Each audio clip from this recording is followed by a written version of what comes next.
और जब महापुरुषों की, संत महापुरुषों की सानिध्य में हम अपने सौभाग्य का अनुभव करते हैं तो उनकी बातें सुनने में हमें रुचि हो जाती है। तदनंतर श्रवण की इच्छा, तीर्थ आदि पवित्र साधन, उससे महत सेवा, और महत सेवा से तदनंतर श्रवण की इच्छा। श्यान महत सेवया, तो वासुदेवे कथा रुचि।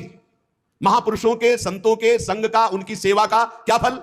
भगवान की कथा सुनने में आसक्ति हो जाए। जहां जहां पी की बात सुने खोजतिन गैनन।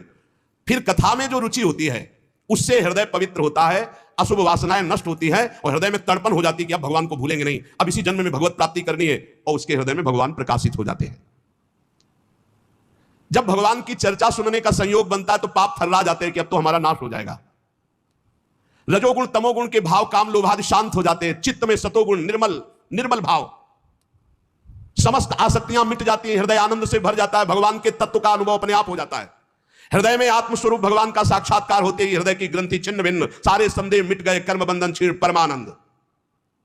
इसलिए बुद्धिमान जन को चाहिए कि भगवान श्री कृष्ण के प्रति प्रेम भक्ति हो।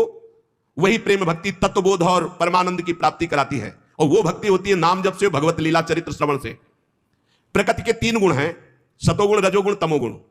इनको स्वीकार करके संसार की उत्पत्ति, स्थिति और संहार ये एक ही परमात्मा कर रहा है। जो विष्णु बना है वही ब्रह्मा बना है, वही रुद्र बना है।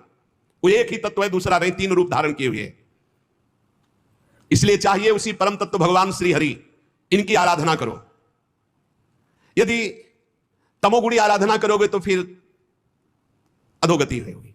अब जैसे तमोगुण में कोई भूतों की आराधना करता है, कोई ऐसे जो, तो फिर उसी वैसे ही स्वभाव बनता, वैसे ही गति होती है। प्राचीन काल से अब तक जितने महापुरुष हुए हैं वो विशुद्ध भगवान श्री हरि की आराधना, वही हर है।